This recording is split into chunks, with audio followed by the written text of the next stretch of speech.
Zaczynamy? Dobra. Hello, everyone.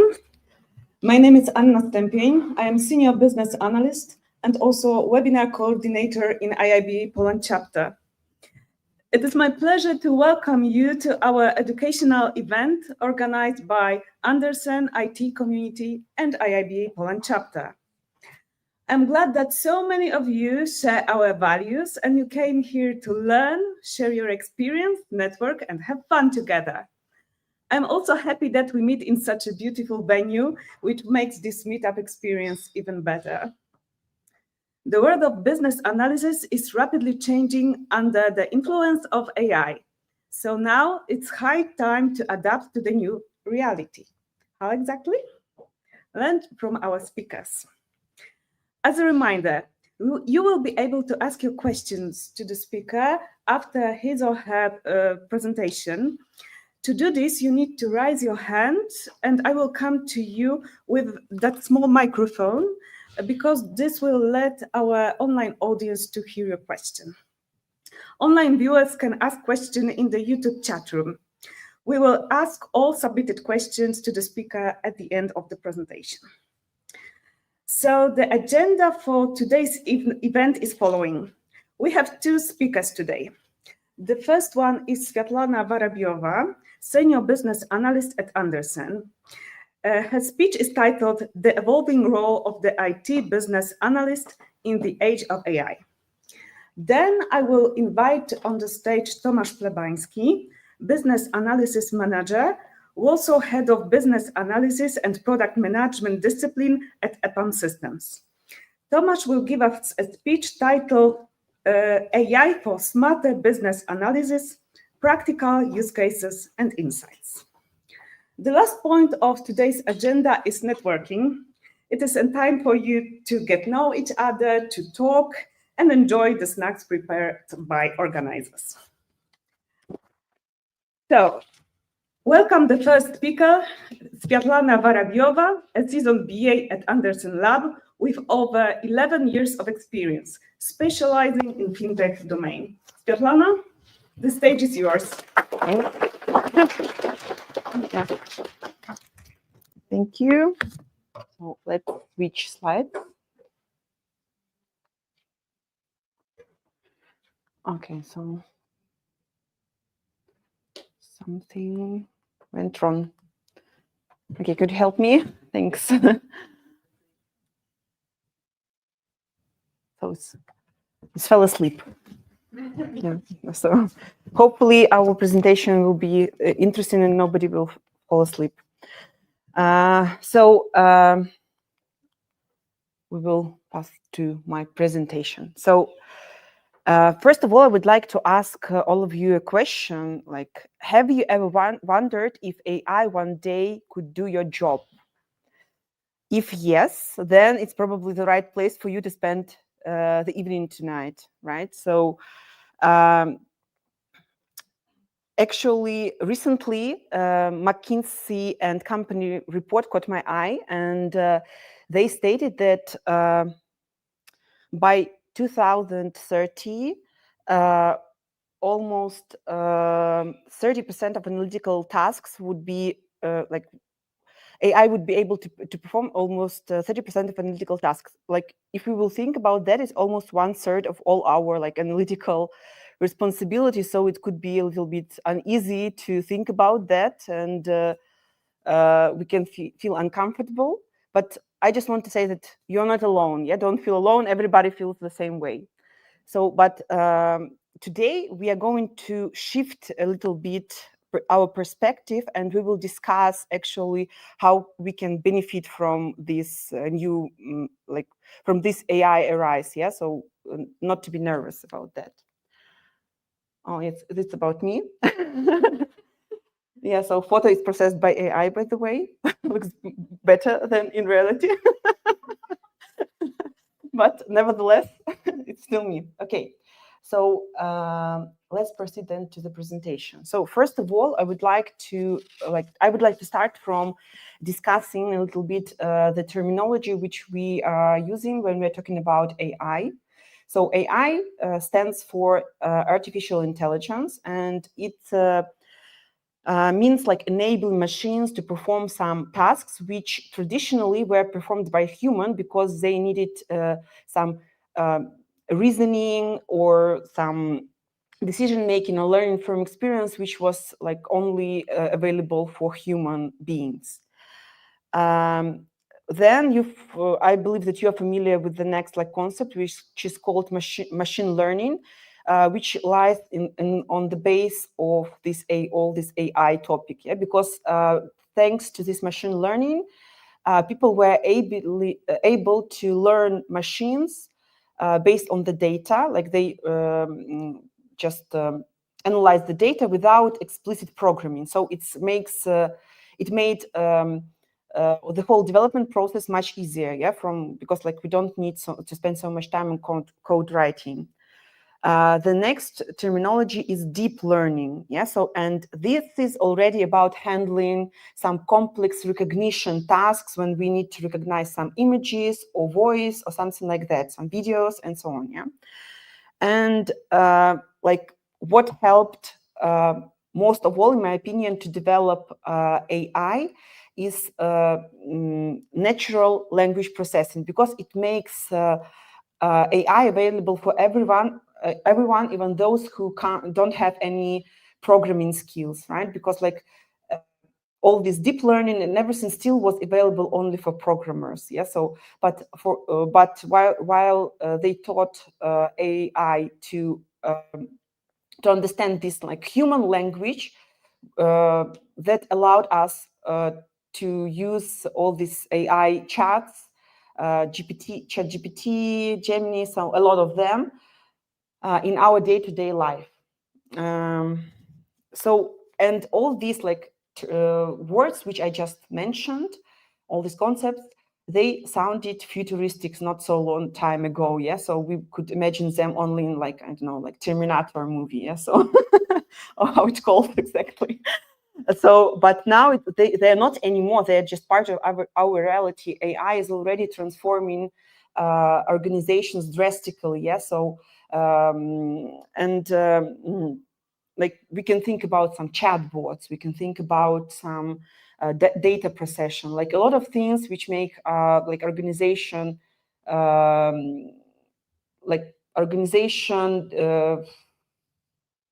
day-to-day like tasks a little bit easier, yeah. So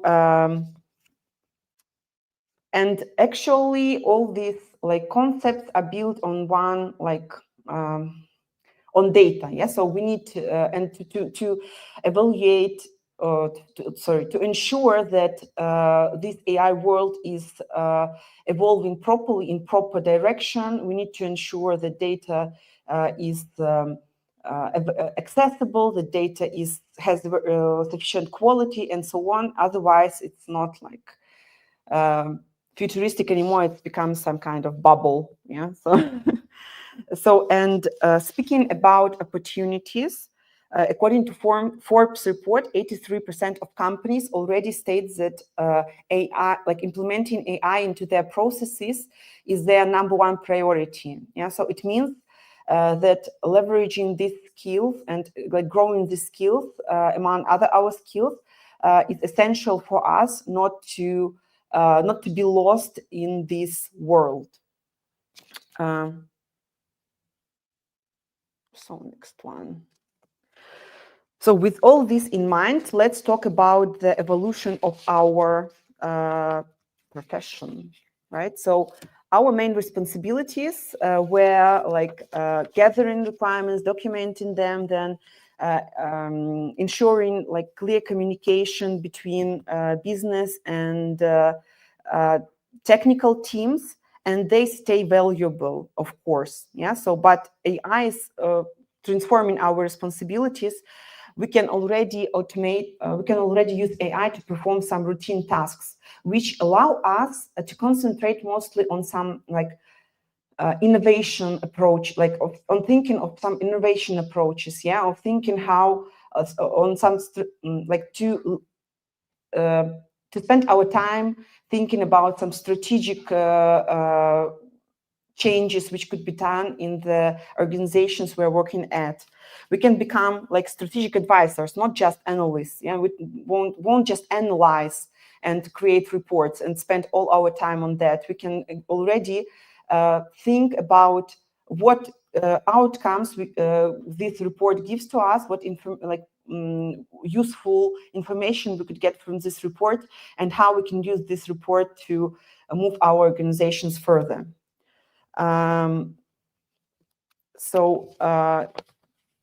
Of course, this evolution requires from us developing some new skills and also evolve our current skills, right? So first of all, we need to think about data literacy and analysis. Yeah, they are foundational because data is foundation of this all this AI topic. So we need to be able to interpret data structures, evaluate data quality, and generate actionable insight based on this data. So we need to be able to identify some trends based on the trends quickly, yeah, based on this information which we can retrieve using AI.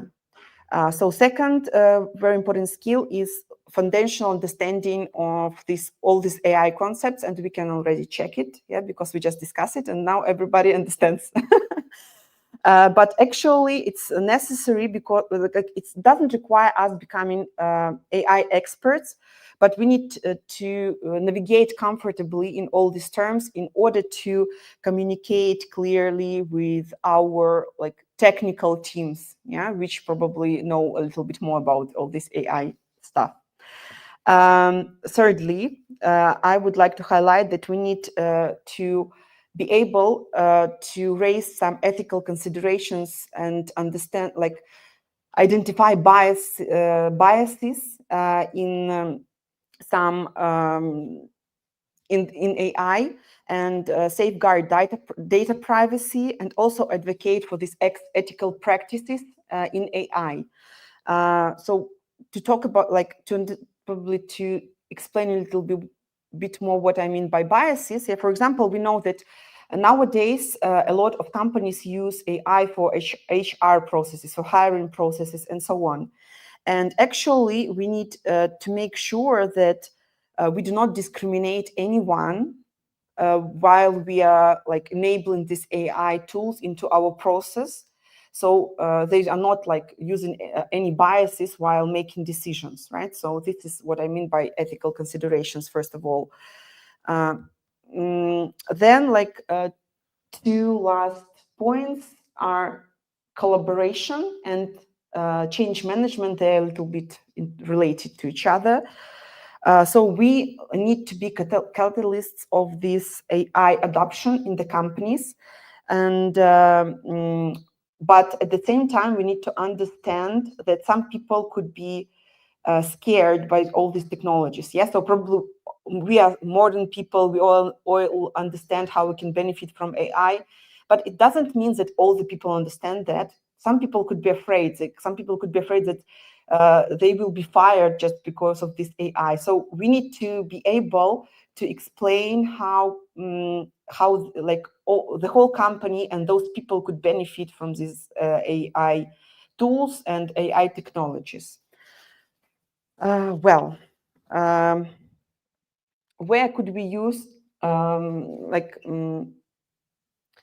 where could we use AI in our day-to-day practices? Yeah, so first of all, we could talk about AI-driven requirements elicitation. Sometimes to elicit some requirements, we need to process a lot of different data. For example, a lot of different feedbacks on our application, yeah, so which was collected, for example, in some app store. And for that, we can already use AI. We don't need to see it and manually read all the comments, all the feedbacks, but we can just ask AI to analyze and provide us the report in some form which will be beneficial for us, yeah, and understandable for us. And for us, it's only to make some conclusions based on this processed report, and just to think how we can improve some impediments in our applications and so on. Yeah. Secondly, AI solution evaluation. So it's not so AI. It's not only about requirement solicitation. It's also about so I believe that you have noticed that sometimes it's also can suggest some solutions for how to resolve these issues. Yeah. So after report, we like process all the data, and they just suggest you can resolve these issues like that and these issues like that. But still, we need to be able to evaluate these solutions if they correspond to the goals of the company, and if they like really can bring any value. Yeah, because like we shouldn't like implement AI solutions just because they are modern and everybody is doing that. Yeah, so we need first of all to understand whether it will pay off in the end, because we need to invest into that, and then we need to get some profit from that. Yeah, so we need to be able also to evaluate and to help our business to understand whether it works for them or not. Then, of course, processes optimization. Like AI for processes optimization is very good solution, because how it could be used. Yes, we have a lot of situations when we need to apply some form with like a normal amount of fields which we do not understand how to fill in. Like then we need to provide some documents and so on and so far, and like we feel just overwhelmed. But if the company which like will receive this form and will provided this form like to us could think about implementing AI, it could probably improve the process. Yeah, they can ask some proper questions in order to understand what exactly do we need, and they can pre-fill some fields for us and so on. Yeah, so it's of course it's an optimization. So as you can see, optimization is not only about firing people, yeah? It's also about helping. Because when we hear optimization, first we can imagine like, okay, well, they will optimize the company and fire like half of the staff. But like it's not only about that. It's also about optimization of the like customer-facing processes. Yeah, so which of course will be beneficial for the company in the end. AI for decision support. Yeah, so as I have mentioned, all these outputs which we can like complex outputs which we can receive from AI need to be evaluated by BA, who will be able to identify like where all these trends go and so on. So still, we need to be able to analyze data, but already like clustered data, yeah, not the wide range of different parameters, but just already clustered data. But still, we need to understand the trends and so on. But of course, there are some tools, which AI tools, which could potentially help us to do that. Yeah. So, and we need to learn them. We need to learn them, like and how to work with them. I know that Tableau has recently implemented some AI features into that, so it could like they already also try to get benefits from all these new technologies, of course. So as you can see, like AI doesn't make any threat to us. Yeah, so it's more about how we can use AI capabilities with our strategic oversight, our human judgment, and so on. And so we need to work like together with AI. Yeah, so it should become our best friend. Yeah, so because we will just save some of our time, and we'll do something more important. Yeah, so okay, so let's move further. So 1 second. Yeah, about that. So I just don't want to miss any slide. So I will go very slightly through examples, because like Tomasz will present you this information about how it could be used. But like as I have mentioned, AI chats could be used for communication with some customers without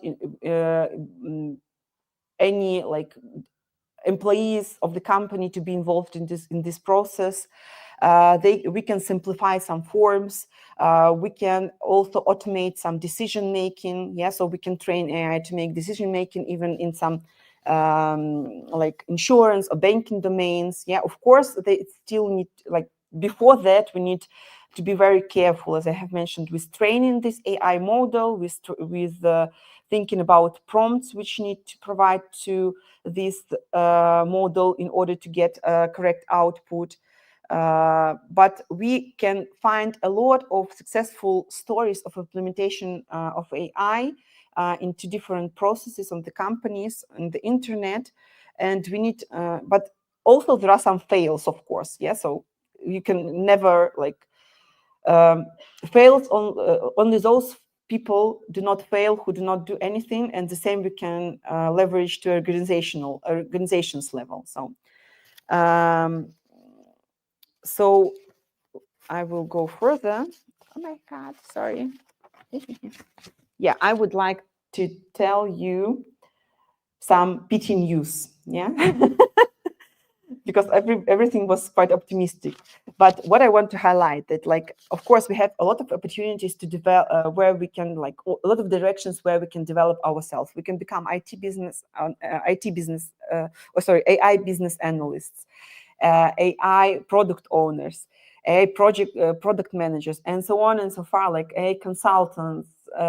But to achieve that, we need to study a lot, and like our studying process will never end, unfortunately. So what I can suggest to you, yeah, so first of all, I also collected some statistics, yes, that like according to LinkedIn's emerging jobs report, recently the amount of roles, BA roles, like business analyst position or like just analyst position, which require AI knowledge and also some data analysis skills, grows over like 70%. So it's like huge amount. It shows that like it's really desirable. Like the person who acquires these skills, like working with AI, has some experiences, that has like deep understanding of the processes. These people are highly required on the market. Yeah, so it means that we need to do something to go together with these new trends. And as I have mentioned, continuous learning is crucial, and we can think about learning on some courses, and also there are some certificates which can then confirm that you are experienced in this field, like some AWS certificates, IBM certificates, Microsoft's Azure AI certificates. So we can just, we have a lot of opportunities to learn. Yeah, we have a lot of courses online on different platforms. So do not hesitate to develop yourself, like to spend time on that, like invest into your future opportunities, and it will finally pay off. Yeah, so, okay, so,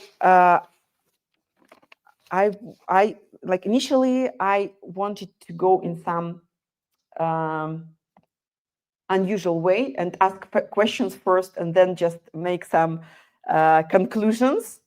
But let's first discuss like, oh, do like that, you know, didn't notice anything. And we come directly to the conclusions. So to wrap up, I just want to like revise that we just discussed how all these AI technologies evolve our role, like how they transform our responsibilities, how they influence on the capabilities we need to receive, yes, to collect, and how they are driving businesses, and most importantly, we should understand. The most important thing we should like understand here is that like it's not a threat. Yes, we don't need to feel uneasy while thinking about AI. We just need to think. We just need to pivot our mindset and think how we can benefit from it. Yeah. So starting from today, you are in the journey of AI adoption into your day-to-day activities. So good luck on that way, and see you on that side, on the other side. Yeah, thanks. And now let's come back to the open floor for questions.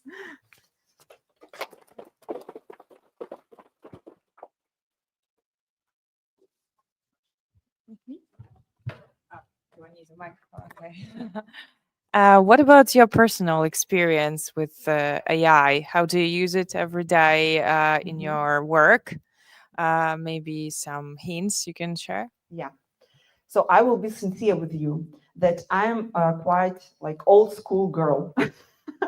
And it was like, I felt uncomfortable when I was thinking about AI, and I didn't use it for a long time after it emerged in the market. I just didn't understand how to do that. I have passed some courses. I tried something like theoretically, yeah. So I trained something, but like I didn't understand how to use it in my day-to-day life. And actually, that's why I decided to do this, like to prepare for this meetup, because like during my preparation, I found out, like I did a lot of research, and I found out like that there are very good ways how I can do that. For example, recently I have sent one email to our stakeholders where I required some information. They didn't answer for some time. And you know, like you need, when you are pinging someone from the customer side, you need to be very careful in what you're writing, not to offend anyone and so on, but still to be insistent. So I just asked AI, okay, could you, so there, like, here is my last email that I sent where I require data. I need very politely ask them, like remind them that I'm still waiting for their response. And it created a like beautiful email, very polite.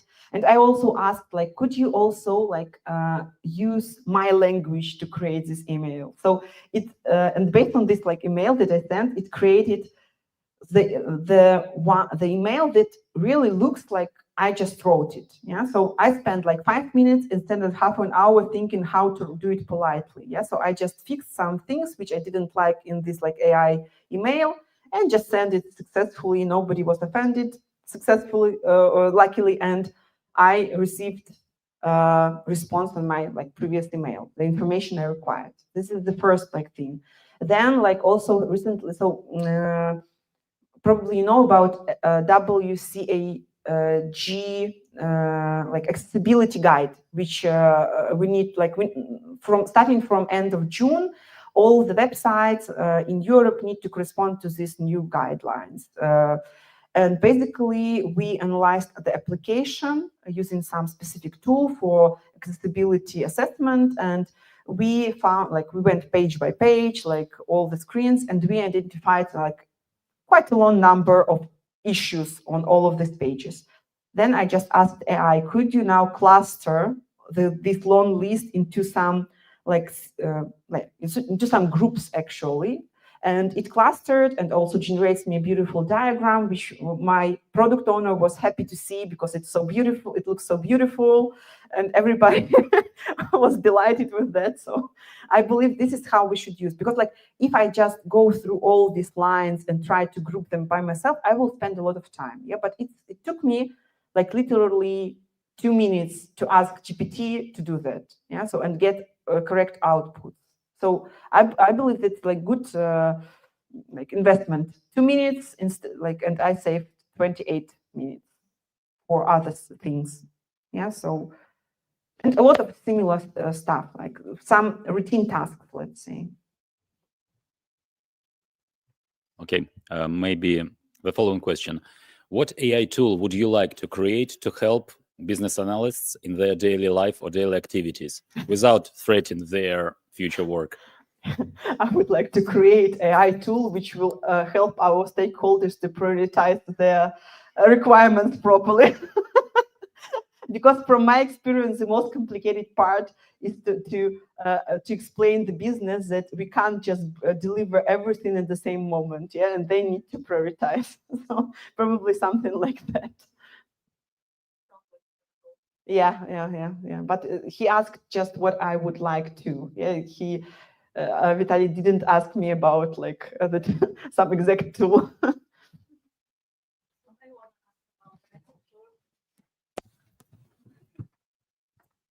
So what kind of tool you are using in your work?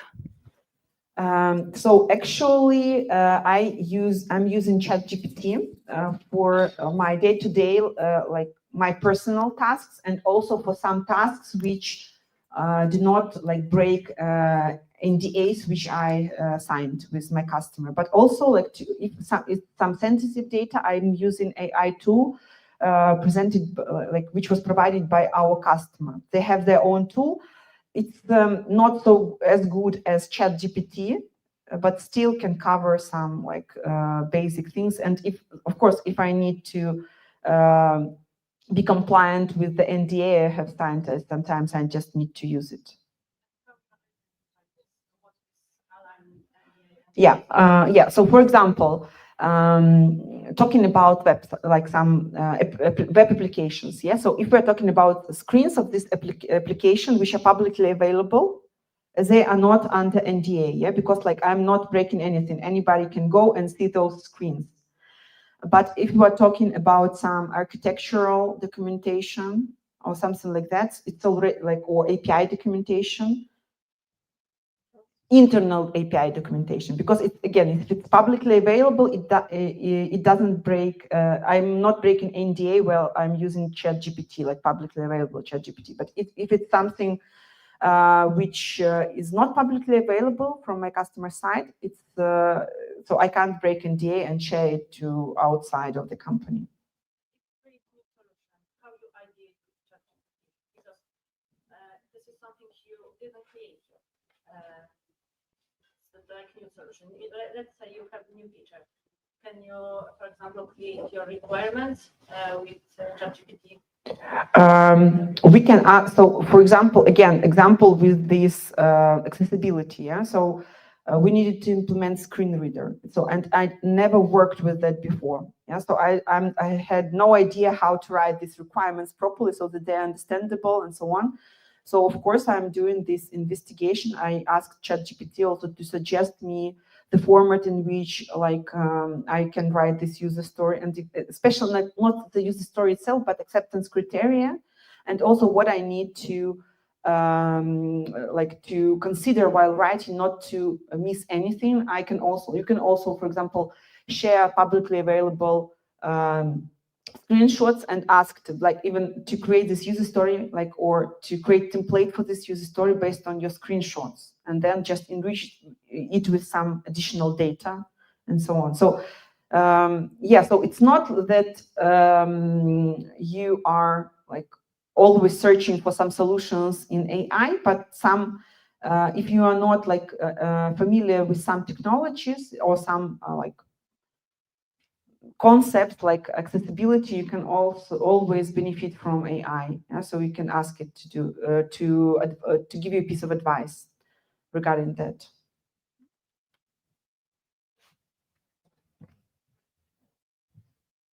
Hi there, I have a question about, well, talking about fintech domain, which you are an expert in. As far as I'm concerned, what processes of banking-ish domains you would optimize first things first using artificial intelligence? Mm-hmm. Yeah, so I believe it could be some, evaluation of the documents which our customers provide. Yeah, so because that while you are applying, it's like talking about fintech, we can talk about different domains. Yeah, because fintech is like, yeah, so we can talk about banking, about insurance. Like currently, I'm working in insurance domain. So, but like regardless this exact domain, there are such processes where we need, we as customers need to upload some documents, and then some person need to evaluate whether, for example, it's the exact document they needed. If it contains all the needed data, yeah. If it's like just to validate it first of all, yeah, and so on. So it's exactly the place where this AI could be used. Yeah, so we don't need to have like 10 people just looking through these documents, but we can train AI or some data model to do that. So I believe it's a good place. And also in my personal experience, like not personal but like professional experience on my current project, we had a process. It's insurance, as I have mentioned, and it's claiming process, and user need to choose coverage for his claim. Like he wants to, has some accident and he had some accident and he wants to get disbursement for this accident from his insurance. And there is like some coverage on the contract and he needs to choose what exactly happened. And recently we had, like in January, not so recently, but like in January we had usability testing and people felt really lost when they were working with this page, yeah, just because sometimes there are such coverages which were very, very difficult to to separate from each other and to understand which one you need to use. Yeah, and like for example, you can teach AI to ask proper questions and based on these questions to identify which exact coverage user want to claim under. So, for example, like that, and a lot of different like things, similar things. Yeah, so just pre-filling some data fields based on some documents and so far.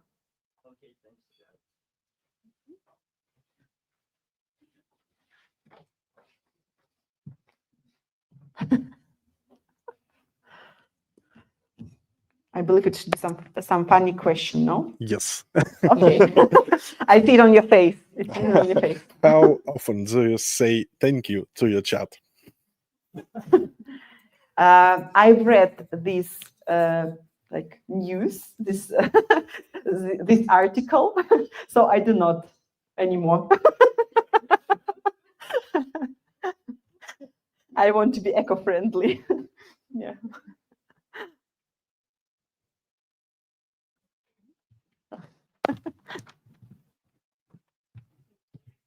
Actually, I've got two small questions. The first one, how deep was AI involved into preparation of this meetup and your presentation? I am AI. Yeah. And the second one, was it AI who put the message, it's not the threat, into your presentation? Of course. Yeah, so of course I used AI. So first of all, when I was thinking, I used it for investigation, first of all, and also I discussed with the AI a proper structure for this presentation. Yeah.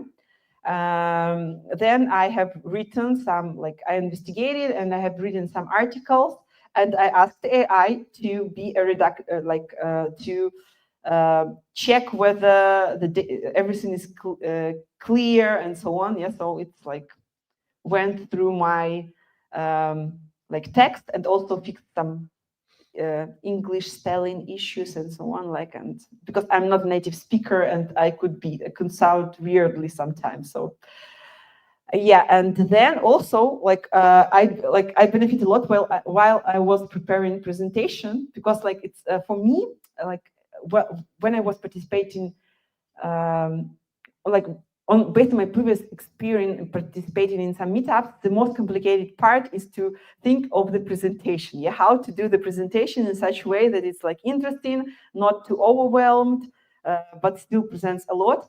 And I just asked AI to describe me the proper structure of my slides, and then I generate images. So I used it a lot. Pavel, answering your question, yes.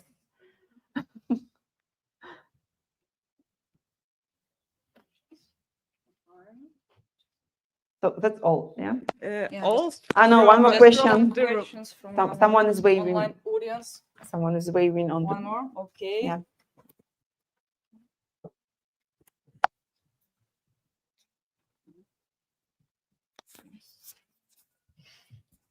Thank you. In your presentation, you mentioned that AI mostly will be used for routine tasks, but it is quite good at brainstorming, for example, for solution generation, for some further product development. Please give your thoughts about that. Yes, I understand. Thanks for the question. Yeah. I'm pretty sure how it could be used for routine tasks. I'm not so sure about using it as okay. Yeah, it could generate ideas.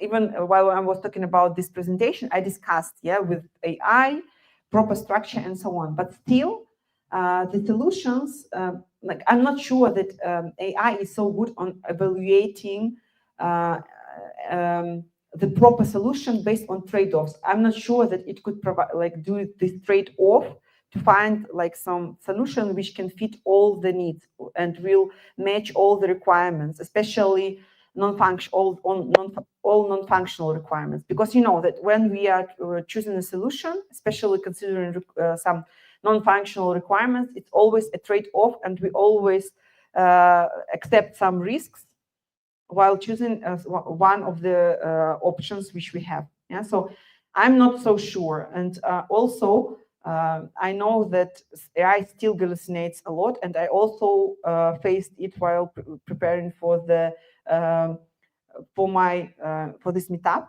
because it was referring sometimes to some articles, like some particular articles, and I was asking, okay, just provide me link to this article, and it was like, probably it's not from this article. It's from this article doesn't contain this information. Yeah, so I'm not. I don't think that we should like rely a lot on it. Yeah, so we need to check a lot. We can't just rely like solely on the AI solutions. Yeah, we need to. Still human need to be involved into the analysis process. Yeah, because like, I'm not sure that AI is on this level of proficiency to replace architect or system analyst.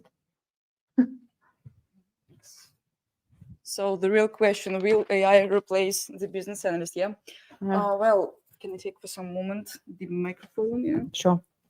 Well, we will connect with our community that is online, and you have some questions to ask for several seconds.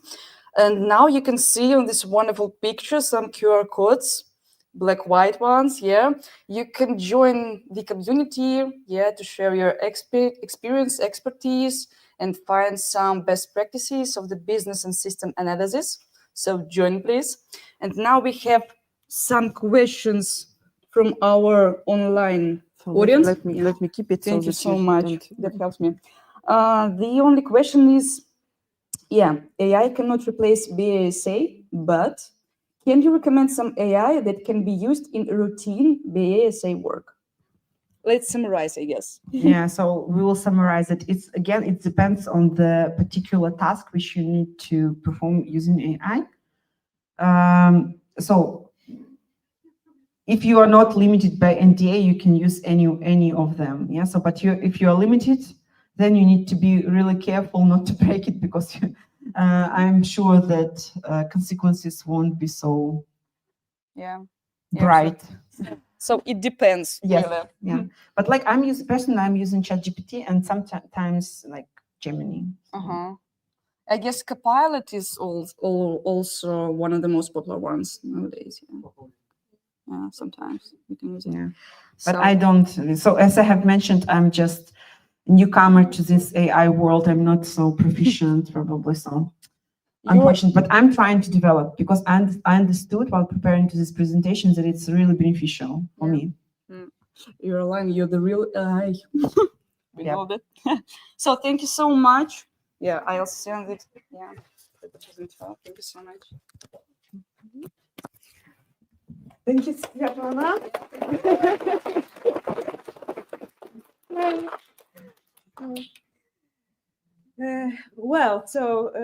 It was clear to me that Sviatlana really enjoys working with AI, so thank you very much. So now the second speaker will be Tomasz Plebanski, and his presentation is AI for smarter business analysis, practical use cases and insights. Welcome.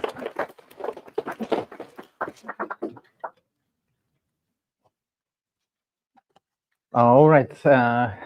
Good afternoon, everyone. Thank you for having me here. First of all, cheers for the previous speaker, Sviatlana. Great presentation, and that was basically kind of like an intro, good overview of the AI. And now that leads us to the next presentation, AI for the smart business analysis. And here we will dive more deep into the action, I would say. And my name is Tomasz Plebanski, and yeah, I'm happy to share some insights with you today. All right, yeah, we will talk about the applications of the AI. So we will answer a couple of questions already asked by the audience, and then we will quickly move to the practical use cases, and we'll also share some insights on how to use AI tools. So by the end of this presentation, either you are a beginner or advanced. Hopefully you will see some interesting examples and ideas maybe to inspire you how you can use AI at daily work as the business analyst. Yeah, so first question to all of you, who is already using AI at daily work as the BA? All right, I see we have more than half, so that's good. So for what we are using AI, in which activities? For example, Sviatlana is using for presentation that we already know. What are communications, emails, exactly, okay, yeah. Research, yes.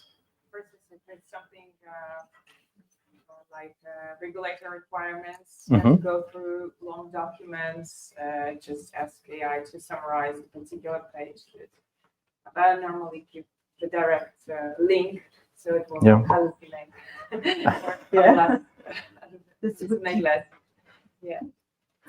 All right, okay, something else?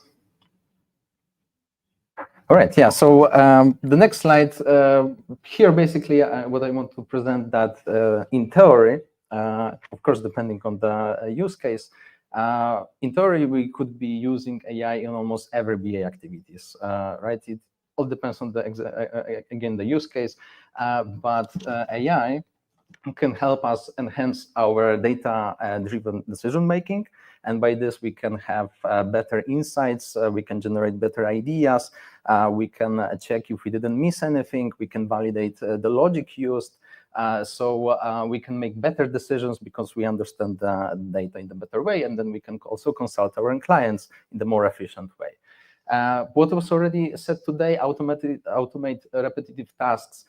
Usually it will be not full automation, maybe when we are talking about more advanced stuff and building the AI agents, but in the majority of the cases, it will be at least speeding up the process. So, for example, creating documentation. You can create a draft template in a few minutes and then effectively fill it up with the good data. And some of the tasks, for example, cleaning up the data for the further analysis would be taking hours or days, and now usually it takes minutes.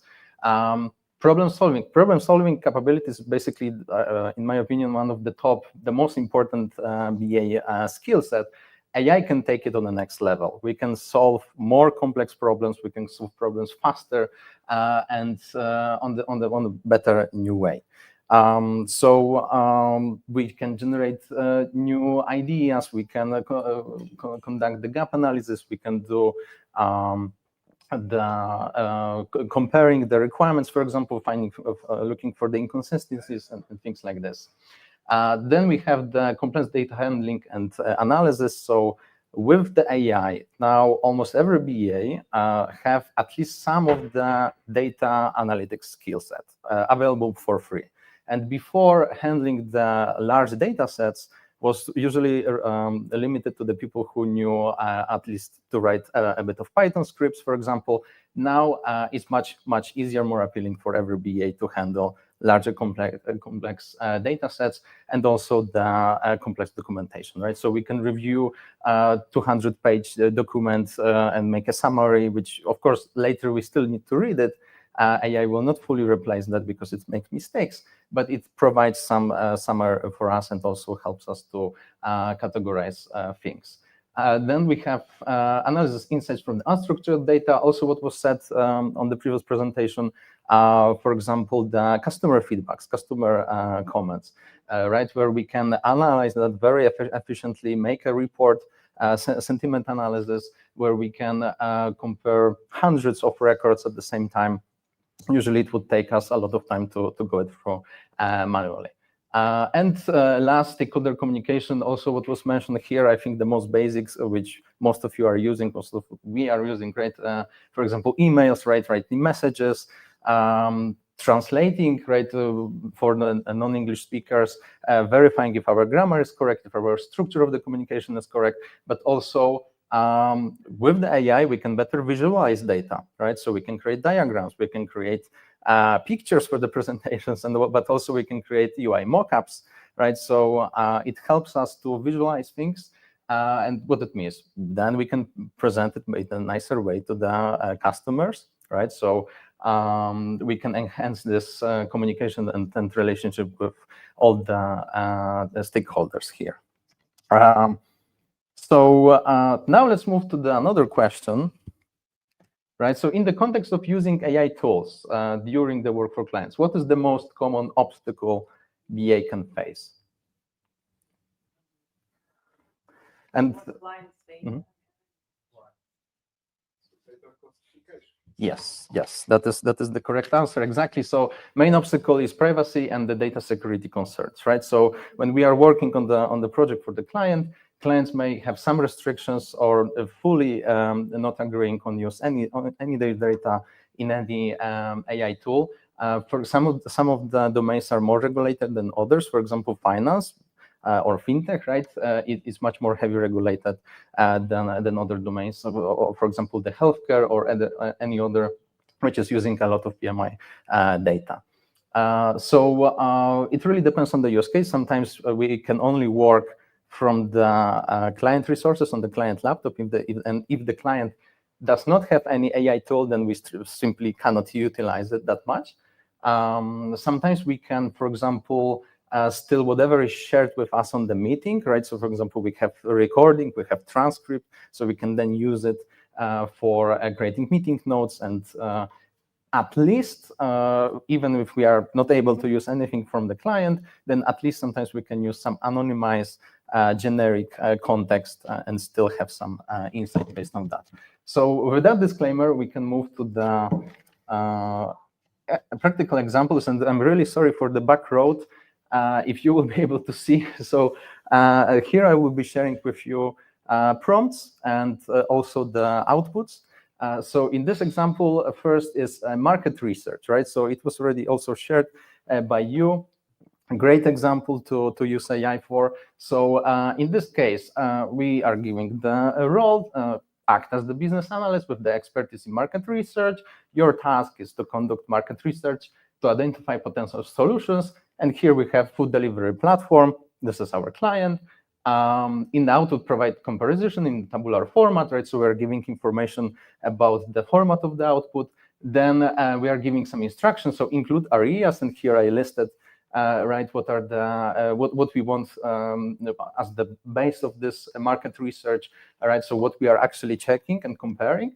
And then lastly, we have problem statement. So problem statement of this particular client. And then this is the output. This is just part of the output because it's pretty large. Just to give you an idea exactly what we are looking for. Also, what is important to notice here for the market research, we of course need to use the models which are have this capability to search web, right? To not have the issue with the knowledge cutoff. So that's the important remark here. Right, for the next use case, we have discovery questions. So that's a very common thing. Let's say you're joining a new project, right? And here, simple prompt, you are a business analyst working on the healthcare management system. The scope of your project, and here is like basically it's always, we need to, the more context we provide, the better answers we will get, right? So here we are giving some, this is like very small context, by the way. The context can be much, much larger. And again, the more you describe, the better and accurate answers you will get. And here your task is to develop comprehensive list of the questions to understand the scope, and those questions will later be used with the interview with the customer, with the client. And oops. Right, and as the output, we get list of questions. Some of those questions are good. Some of those questions are complete rubbish. Some of those questions, for example, are irrelevant because we already have this information, but we didn't include them in the context, so tool doesn't know about this. The way it works, we have this baseline, then we can review it. We can take from this what we like. We can disregard what we don't like. Never expect that we will get full list very accurate. Like, it's not how it works, right? So we are getting something, and then we still need to read it through. We still need to verify what makes sense, what doesn't. But it allows us to have this baseline and to not start with the white paper, but to start already with some list.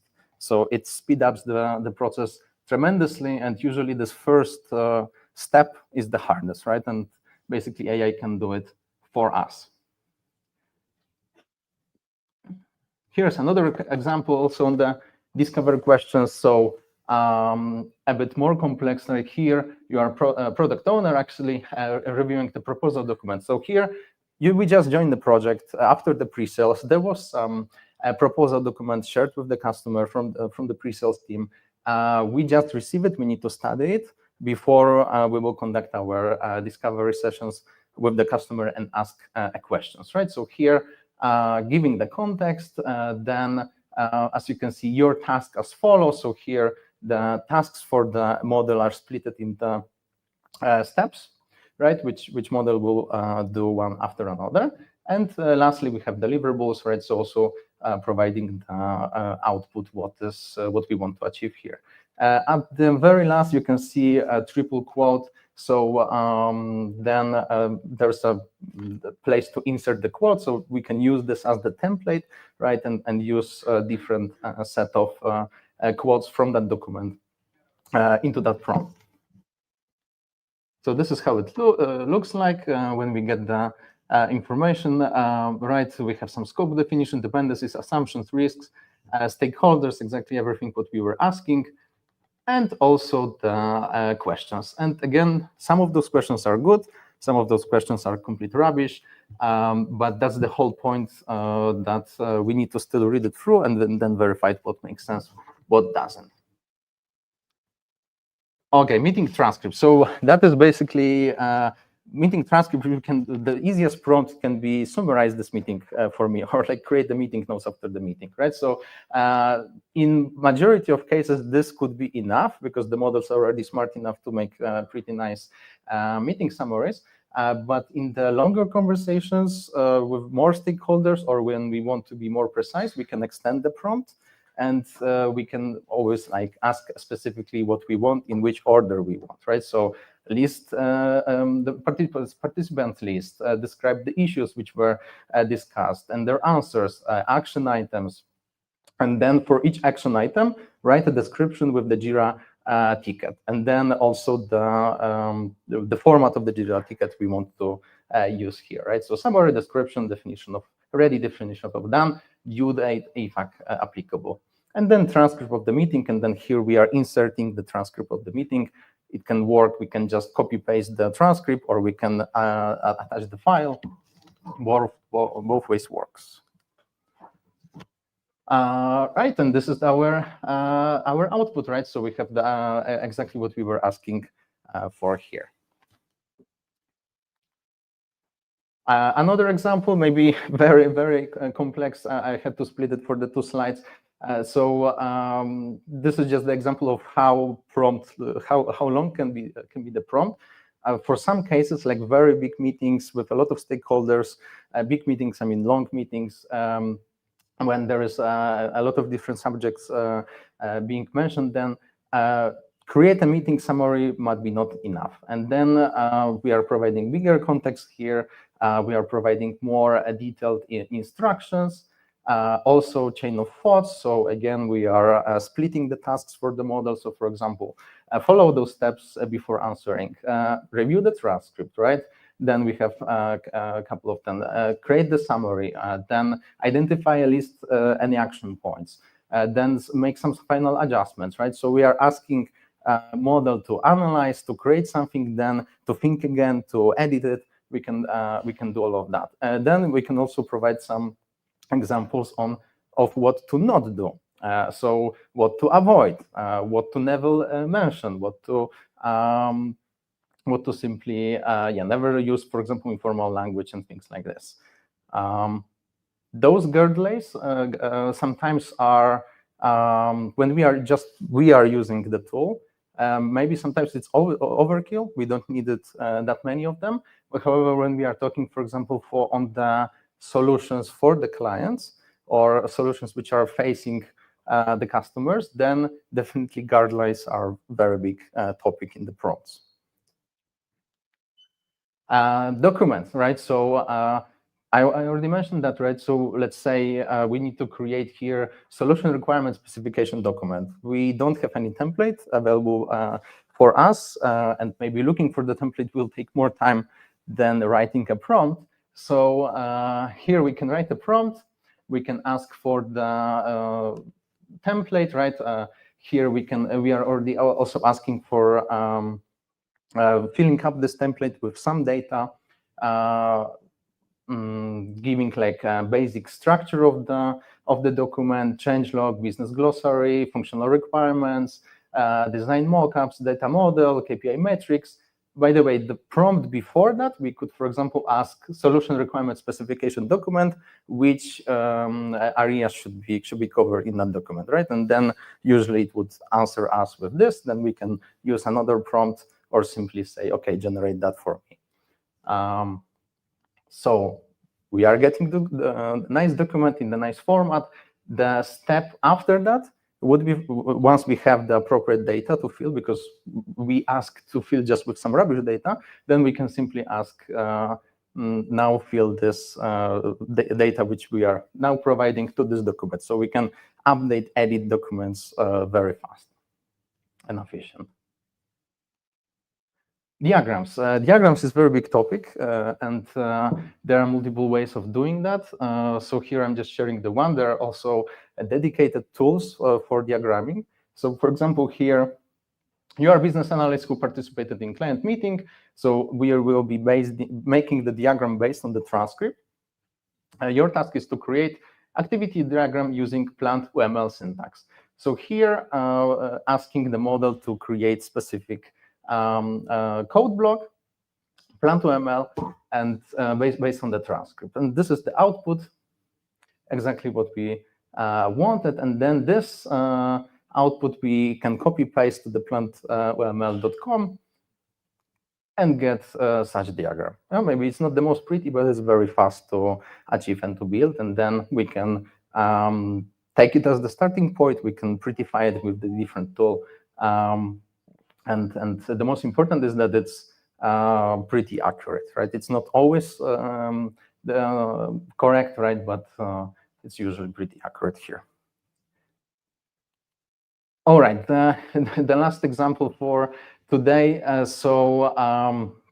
Just to demonstrate like everyday use case. So let's say we are business analysts. We ask the client's engineer the question, what is the technology stack on the application X? And the engineer said, Node React, not cloud native, Salt for search engine, Pocket have Java as well.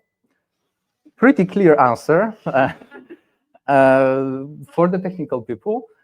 For the non-technical people, might be an issue of understanding that. So usually we would need to go to our team, to our engineering colleagues, right, and ask, hey, what does it mean?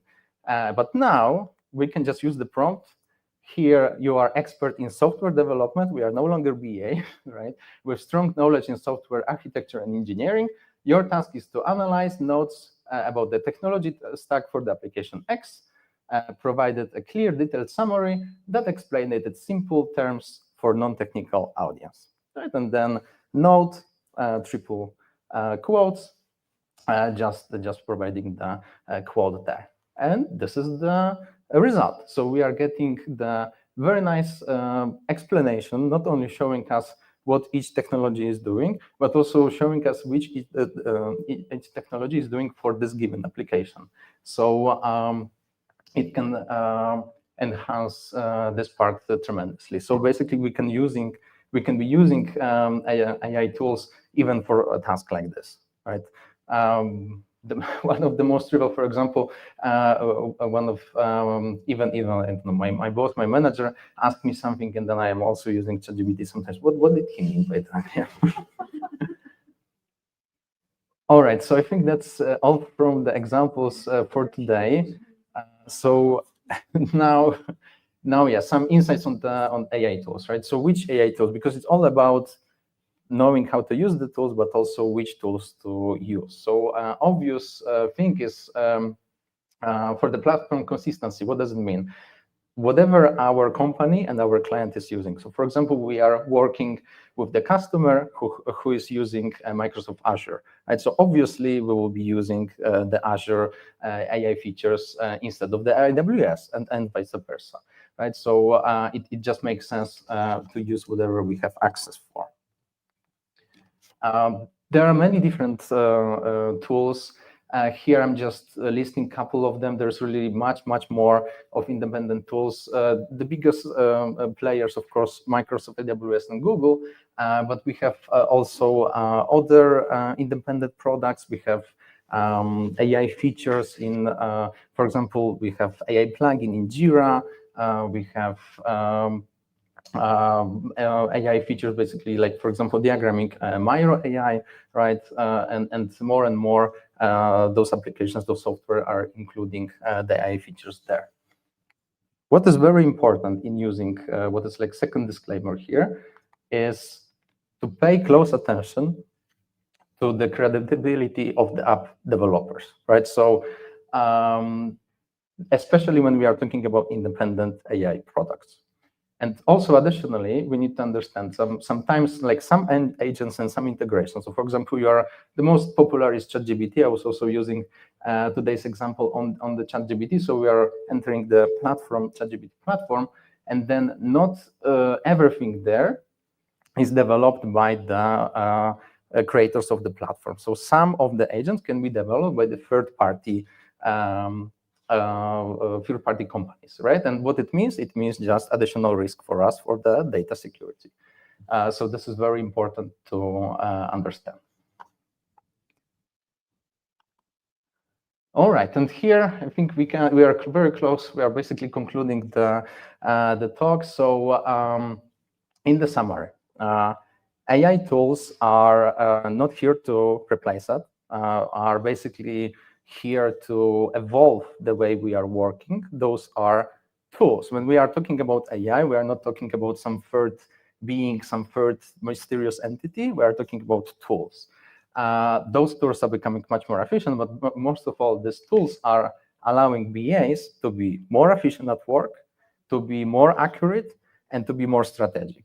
And also what Sviatlana said on her presentation, by doing some tasks faster, we can focus on more advanced stuff, right? So, for example, by processing the documentation faster, creating meeting notes faster, we can create them in the better quality. We have this additional time to generate a nice picture, for example, for the next presentation with client. And those little things are increasing our efficiency, are increasing our performance, and also increasing the client satisfaction. So that's pretty much it. And with that thought, I would like to conclude here and yeah, leave you to have some inspiration.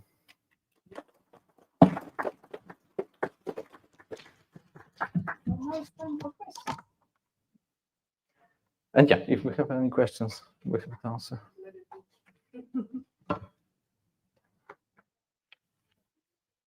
Well, talking about the AI, you've mentioned that AI will have not replaced the business analyst, yeah. But talking about the tendency, the AI agents, like the real professionals, yeah, will they have the opportunity to replace the business analyst in the nearest future? I think as long as the majority of what we are doing is related to understanding other person needs and like our clients' needs, and then we are pretty much safe. Yeah, because so it's not about replacing, right? It's more about BAs who are fully utilizing this technology will replace those who are not. Because those small examples, right? We have a meeting with the customer. Let's say it's 1 hour meeting. Let's say we are good at notes, have some notes, but then we need to watch the recording, create the notes after that meeting. Someone who is using AI will just do it much faster. That's additional times saved, right? We can use that time to learn something, but we can use this time to think deeper about the solution, to think deeper how we can help client. We are using another prompt, giving the, of course, if we can, but anonymized context usually we can give, right? So anything which we can use there. So giving the context about the given project and the client needs. AI sometimes will give good ideas, maybe not full solutions, but good ideas for us to consider and things which we just didn't think before. So you know, from that perspective, it's more about evolution of BA work. It's not about the replacement, yeah.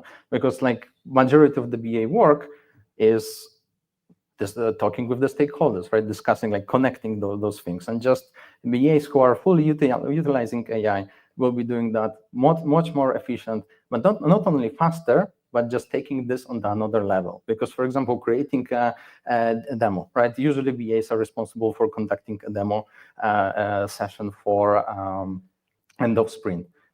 With AI, we can do it just on the next level. We can do it more professional. We can be better prepared, and it all results in the customer satisfaction. And then, of course, who will customer pick next time? Of course, the BA who is more efficient, who is more strategic, and just can provide better results for them. So, yeah. Thank you so much. I completely agree with you. No, just it's like politics. If you're not interested in AI will be interested in you, yeah, in the future. Yeah. Any questions? Yeah. Here you go. Hello, thanks first of all for excellent examples of prompt engineer. And if we dare to take a step further, maybe you are aware of any models that were either fine-tuned of keeping business analysis role, or using retrieval augmented generation technology, or maybe already developing one internally?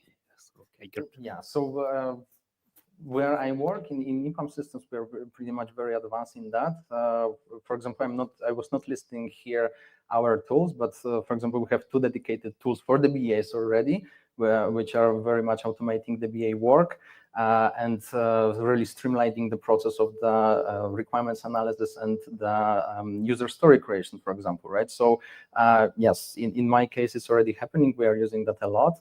We have this rack system, which you mentioned, right? We have a couple of them, and that's basically very useful, right? So, for example, HR operations can be very much not only for the incoming people, but for the existing, right? We can have the chatbot, which is answering all your HR needs based on the Confluence, for example, right? And on knowledge bases, right? So those things definitely, right? We can have them internally in the company to boost our work, but we can also build them for the clients.